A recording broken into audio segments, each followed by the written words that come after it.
Today we are back on this 1998 Toyota Tacoma 4x4 where I very badly need to replace my valve cover gaskets. I've got oil dripping all the way from the valve covers down below the transmission where I initially thought I had a transmission leak, but I'm pretty confident it's just the valve cover gasket. So I'm gonna replace those along with a whole bunch of other stuff, spark plug tube seals, camshaft seals, the half moons.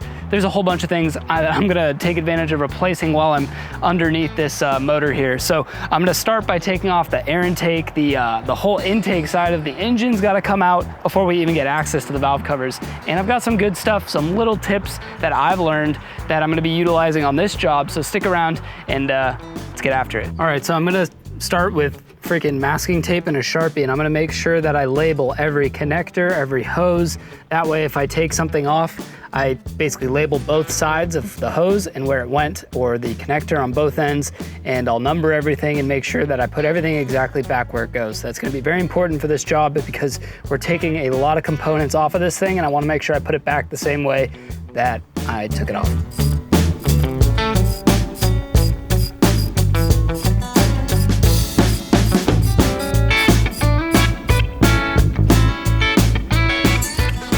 Next, I'm going to remove the throttle cable, and I believe this would be the cruise control cable. So if you have a 5VZ, you may not have both of these. You may only have this one. Cruise control is going to be an option on some trucks, not all. But I think the process is pretty much the same. You're going to loosen up this side and pop it out there.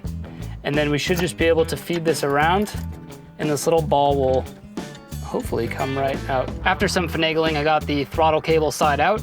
And next, it looks like this is actually gonna be either a 13, probably a 14 mil on that side. Once you've released this, pull this back, and then you can just pull that right out. So now we have both cables released. So last night I got I got the intake out, I got a lot of stuff out on this side. I got even a lot of stuff out on this side. Went ahead and unplugged all the spark plug wires. But I'm getting to the point where the upper plenum, it's time to take it off. So I'm gonna start figuring out what bolts on the upper plenum I need to remove in order to take this section off. I'll probably just clean up the throttle body. And since I've already got the map sensor off on the intake, I'm gonna go ahead and spend some time cleaning that up and cleaning as I go, replacing parts as I go. That way I don't get too overclogged. Once I have everything taken apart, I'm like, oh yeah, what am I supposed to replace? And here's just a closer look at how the motor stands right now. You can see all the blue tape I've been using to mark off my connections, things I need to put back. And obviously this side is looking pretty bare. So that's the plan, figure out what bolts we gotta take out on this guy.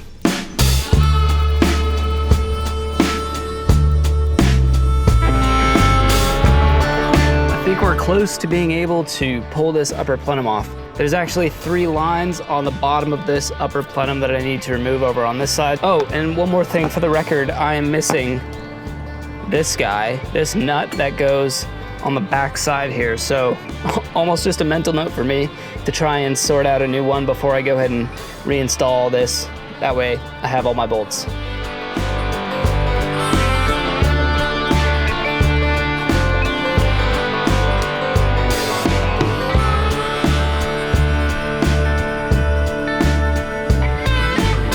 So upper side is removed. I had to remove all the bolts, pick it up a little bit and tip it to be able to get these hoses off of the bottom. Keep in mind, they're coolant, so coolant may come out a little bit. And with that removed, we made a ton of space to get the lower portion of the upper or the intake off, but we'll stop there for the moment. I'm gonna remove the throttle body and work at cleaning this up and then replacing the throttle body gasket. Many hours later. I've been hard at work cleaning at least the upper portion of the intake, and that is out drying right now. I was thinking before I take off the lower portion of the intake, I'm pretty sure I can do everything I need to do for the valve cover on the passenger side with it still on. So because I'm not happy with the cleanliness of what I've done so far, I still want to keep working on it, but I also want to keep working on this and making some progress. So here we are, definitely looking at a leaky valve cover. It's all very wet back there along the back side of the valve cover. Right in here is where I'm talking about. It's very wet with oil and obviously leaking. The other thing is this plastic here is very brittle.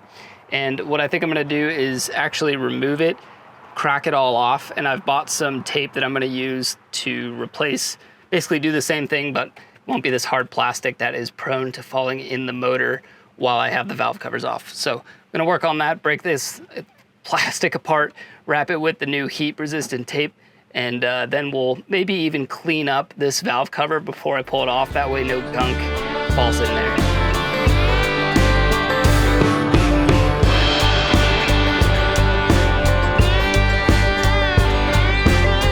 This is, I believe, day 3 of this project. I've set the camera down and I actually completed the passenger side valve cover and all the gasket replacements that I needed to do. Reason for that, I didn't want to record it and overwhelm myself with this new task of having the motor exposed. You know, things were kind of needing to happen in a timely manner because I had the valve cover off. I don't have a garage, so things just need to happen quickly. And it allowed me to figure out the process so that way I can show you guys on the driver's side how it's going. Before I show you under the hood, this is how the intake manifold has come out after I've spent loads of hours cleaning it, both sides, refreshing. I still maybe even go back and hit some of the edges here to clean them up. But wow, these things look so much better than they did before. I think I even have a little before and after photo I'll show you. I've finished up the passenger side. So this is again what I did off camera.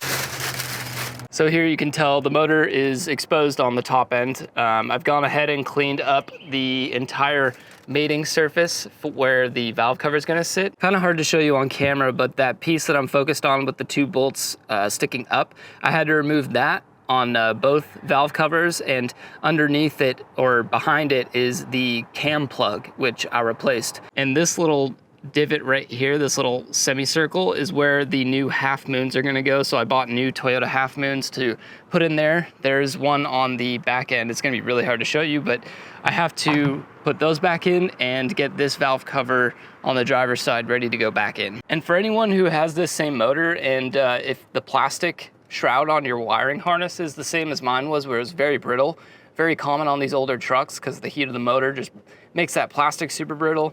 Tessa tape, man, just wrap it all up. It actually makes doing the valve covers a lot easier when you don't have that hard plastic shroud, because then you can flex this and move it out of the way and be able to get the valve cover out this way much easier. Okay, so I've got the semicircle of the half moon doused up with a bead of Toyota FIPG, and I'm gonna put this down in here.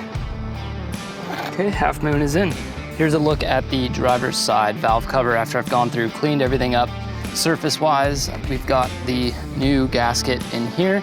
I've also gone ahead and replaced all of the spark plug tube seals, all 3 of those. So pretty much ready with the half moons in, the cam plugs finished. We're ready to put this thing back onto the motor and start hopefully wrapping up this job.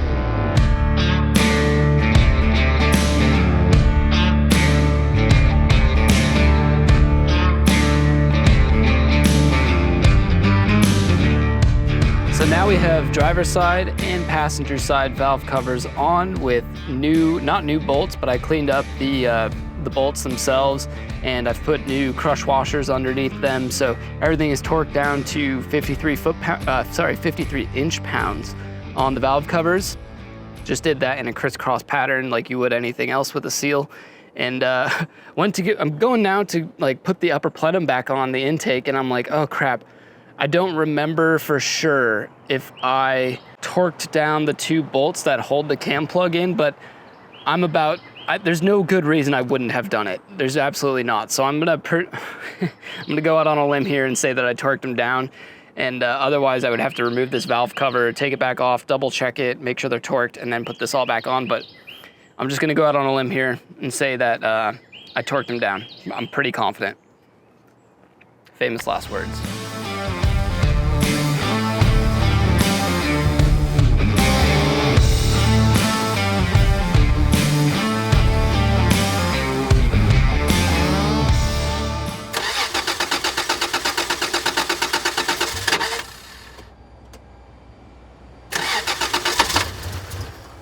Did not like how that started up at all. It has been an absolute crazy few days trying to figure out why this truck sounds like it's misfiring horribly. Honestly, it sounds like it's only running on 3 of its 6 cylinders. And I finally decided, you know what, I just need to take this thing back apart. As painful as it is, I need to do it again.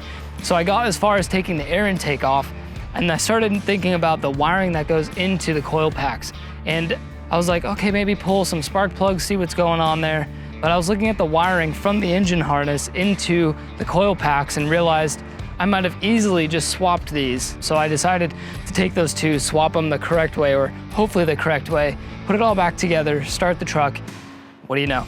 Runs perfect. So it didn't quite go exactly how I had planned. It was quite discouraging to have finished the whole valve cover gasket job and then have the truck run worse than it did before.